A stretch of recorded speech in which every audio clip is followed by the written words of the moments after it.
G'day Bomber fans, trade period has kicked off. There is lots of news, obviously there's going to be because we're such a busy club this time round, but there have been some big updates from the man himself, Adrian Dodoro, so I'm just going to go over a few of the biggest updates from the trade period that have come on Monday. I'll probably do this pretty regularly in the next few weeks as well. Before I start though, you should check out absolutely Essendon's last video. I went over to their channel to record a 30-minute trade period preview with them. We discuss all things trade. It's good fun, so if you want a look at the trade period, head over there. Alright, we start with Ben McKay news. We have lodged our paperwork to hopefully grab him as a restricted free agent. It doesn't mean we have him yet. North have 3 days to submit their offer if they wish to match our offer and force a trade, but usually you find out sooner what the host club will be doing. Like with Tom Doedee, the paperwork was lodged and he was announced as a Lion a few hours later. It moves quickly, so he could be a Bomber even theoretically before this video is out, or it could be as late as Wednesday. But either way, we have started. Now, North are definitely going to match the offer if they do not get pick 3 in return. It isn't a bluff. We will see them force a trade if they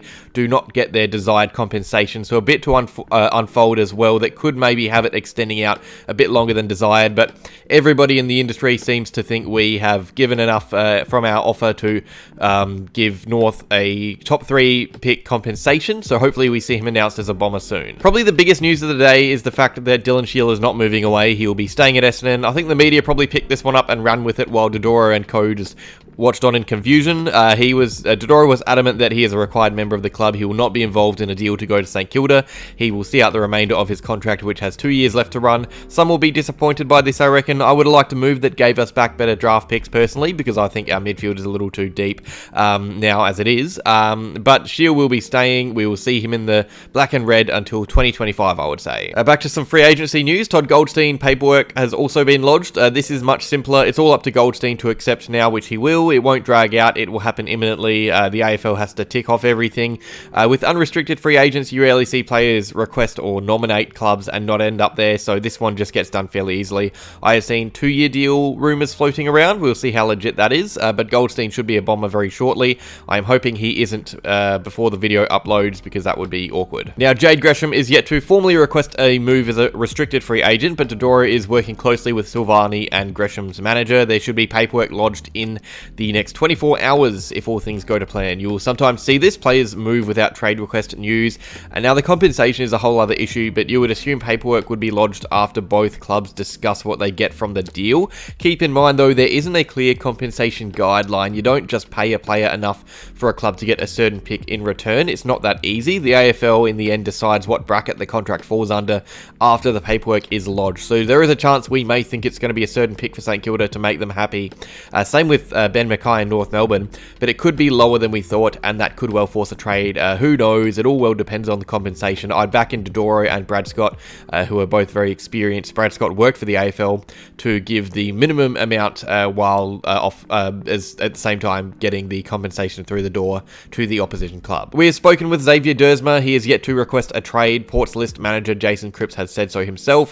He is not yet aware that Duursma wants to leave, but he is clearly exploring his options. He has met with a few clubs. He has seen the Dogs and the Cats, I think, but he has met with us and we are the most interested. Whether or not he is involved in the Zerk Thatcher deal or if it's a separate trade is hard to say, but there are more than one team interested. He might not even want to come to Essendon. We are certainly viewed as the front runner, but whether or not this is legitimate is hard to say. Keep in mind, up until today, we thought Dylan Shiel was being put on the trade table. Now, we are looking to move up the draft. Whether or not this is to get Xavier Duursma, who is the brother of Xavier, is hard to say. There are some rumours floating around about that. We are looking to improve our draft hand, though. It's a top-heavy draft. There's only really a top 10 or 11, I'd say, and inside that top 10 there is a top 5 or 6, and inside that top 5 or 6 there is an academy player, and only really 1 or 2 clubs open to trading. So when Dodoro says we are looking to move up the draft, I think it's just preliminary discussions. Gold Coast's pick 4, which is on the table, will end up at the Bulldogs. We do not have enough to warrant getting pick 1 for Harley Reid. I would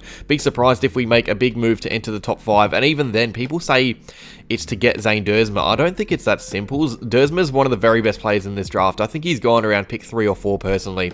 But even if we do miss out, there is a big difference between picking up a player in the top 10 like Connor O'Sullivan and Nate Caddy, who are down the lower end, or picking up a top tier talent like Nick Watson or Dan Curtin. But there's a lot to play out here. I wouldn't be surprised if we maintain our current first round draft hand though. Now to end the video, I will discuss something I found pretty interesting, but not at all surprising. I think this may be talked to increase trade value as well from Dodoro. He does this a lot, but Dodoro has said he wants both Massimo D'Ambrosio and Brandon Zerk-Thatcher to stay. He is more than willing to force the bluff of the preseason draft, I would say.